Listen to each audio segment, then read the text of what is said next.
Plans are hatched. When Mr. Morals went into the kitchen to get a glass of water, I carefully opened the lock that doesn't lock and slipped out of my cage.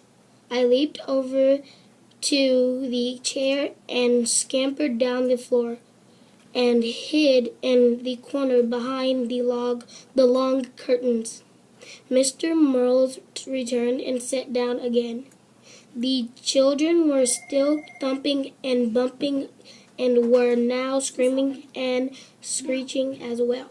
Say, Humphrey, maybe you need some water too. Say, Humphrey, he said, and I leaned towards my cage. Mr. Merles gasped when he saw that it was empty. Humphrey, where did you go? Oh, I should have known you'd escaped. I'd run away from those kids if I could too, but do me a favor, Humphrey, please come out. But in a panic, he darted around the room. The kids in the room 26 will hate me if I lose you, he said. I felt sorry for Mr. Merle, so I scratched around a little. There you are, he said, bending down to look at me. Now let's get you back in your cage.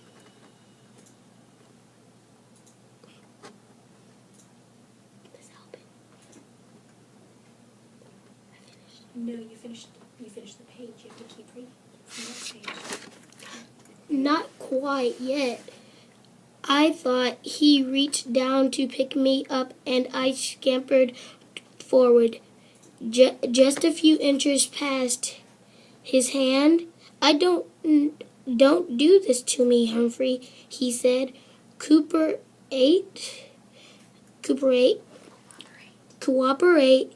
but I wasn't doing anything to him. I was doing something for him. Work with me, he said, but this time to himself. Maybe he said he that is he looked down at me. With your help, Humphrey. Mr. Merles really swung into action. Then he raced upstairs, then thumping and bumping stopped when he raced back downstairs. Willie and Brenda were with him. Close all the doors, Willie, he said. Put Dad, Willie whined. Close them, his father repeated firmly. Now, Willie, close all the doors. You two scared poor Humphrey with your screaming and poking and thumping. We may never see him again, he told them. Brenda burst into tears. Humphrey's dead. She sobbed. No, Humphrey's too smart for that, Mr. Morals told her, but he will run away if you two aren't nice to him. Right. You have to be pretty smart to be a principal. Now, do you want to help me get Humphrey back? Yes, the children shouted. Mr. Morals explained the plan. He said the only way they'd get me back in my cage was if they worked together. And they could only work together if they listened to him, really listened. They were listening now, and they kept listening. They kept listening too, because he told them the most important thing they could do was to be quiet. So they were quiet. I am pretty sure he's still in the room. I am pretty sure he's still in the room. Our job is to lure him back into the cage. Mr. Merles whispered. He put my cage in the middle of the floor. Then he went to the kitchen and got a handful of sunflower seeds. Willie and Brenda helped him make the trail of seeds across the floor, leading him into the cage. Good, said Mr. Morals. Now we have to be very, very quiet and wait for Humphrey to pick up the seeds. But if you say anything or even move, you might scare him. We'll be quiet, Dad, said Willie and Brenda. Brenda agreed. They all sat on the sofa. Do you think it will work? Willie whispered. Of course, Brenda answered. Dad's smart. Well, he's not the only one. I waited for a while. After the Merle's children needed all the practice staying quiet they could get. When Willie got restless, I started skittering along the floor. I hear him, said Brenda. Shh, said Willie. I waited for a few more seconds, then scrambled out of the corner. I grabbed the closest seed, and I could hear loud gasps from the children, but I pretended not to notice. I scurried toward the second seed. This plan Mr. Morals and I came up with was tasty, tasty, tasty. I could almost feel 3 pairs of eyes fixed on me. But I ignored them. I grabbed the 3rd and 4th seeds and then hid them in my cheek pouch. Then stopped right outside the open door of my cage. Inside, Mr. Morals had left a lovely pile of sunflower seeds. It was nice to be free, but my cage was home after all. Besides, until the day somebody fixes the lock that doesn't lock, I can get out whenever I want. The kids were still quiet, so I made a run for the cage. Mr. Morals quickly closed the door, and the children began to cheer. We did it, said Brenda.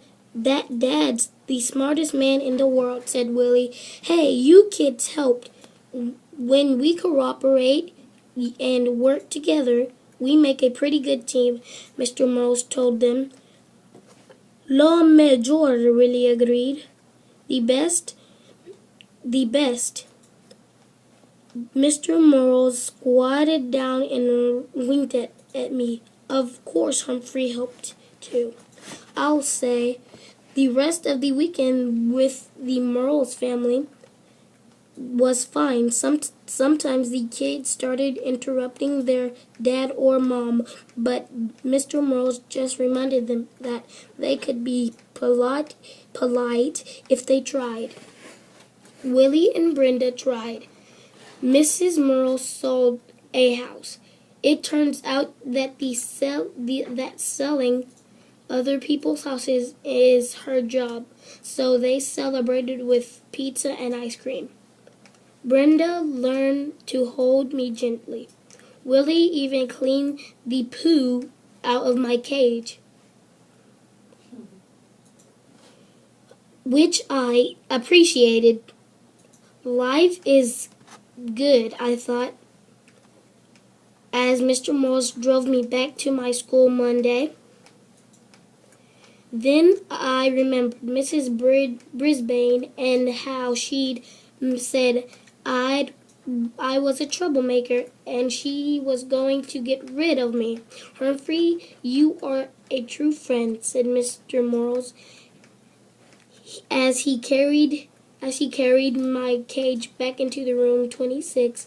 I'll never forget what you did for me. As soon as the class started on Monday, Heidi's mom came into the classroom and explained to everyone about taking me home on weekends. How many of you would be interested, Miss Miss Hopper asked. Every single hand in the classroom was raised. Every hand except one, Miss Brisbane's. Still, it was a pretty good week. I got a 90% on the vocabulary test. I'll bet Saya got 100%, but she still didn't raise her hand, even though she promised. And Aldo talked more and more every night. On Tuesday night, he learned in closed and asked, Humphrey, don't you ever wish you'd had a girlfriend?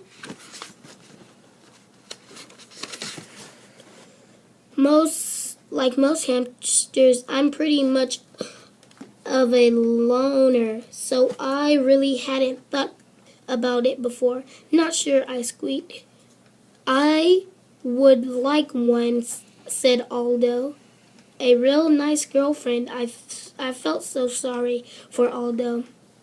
I squeaked extra loud when he performed his broom balancing act for me. I was still thinking about him on Wednesday.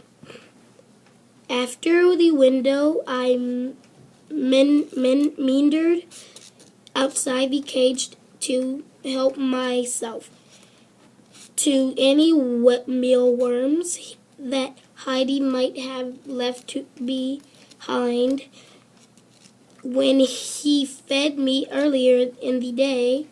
The table was covered with newspapers, and while I nibbled, I browsed the news. All of life was there on the pages of the newspapers. Births and deaths, lost pets, sad, sad, sad, funny jokes, good news and bad news. Then there were the ads. My, there were so many stores, not just Petorama, but Shoes-orama and Food-orama and Books Galore and Wide World of Tools. And there were other ads too. One in particular caught my eye. That afternoon. I read, Work nights lonely, want to meet others who work nights? The Moonlighters Club. For people who work at night, meetings are held during the day. On weekdays, hikes and outing to restaurants, parks, plays, movies, and much more. There was a name and a phone number at the end. I could hardly believe it. This was exactly what Aldo needed. I could really see him smiling and happy, going to parks and plays with the Moonlighters Club and have a girlfriend. But how could I get Aldo to read this ad? He'd probably just throw it away. Still, if I cut it out and left it in a place where he couldn't miss it, well, maybe hamsters can't do scissors, but we have nifty teeth. It took me a while to nibble the whole ad out neatly, but I did a pretty good job. Then I stood the clipping up against my cage. Aldo couldn't help but see it if he looked at me, which he always did. That evening, I was more anxious than usual for Aldo to arrive. When he turned on the lights, I squeaked, "Hello," right away. "Greetings to you, my little friend," said Aldo as he pushed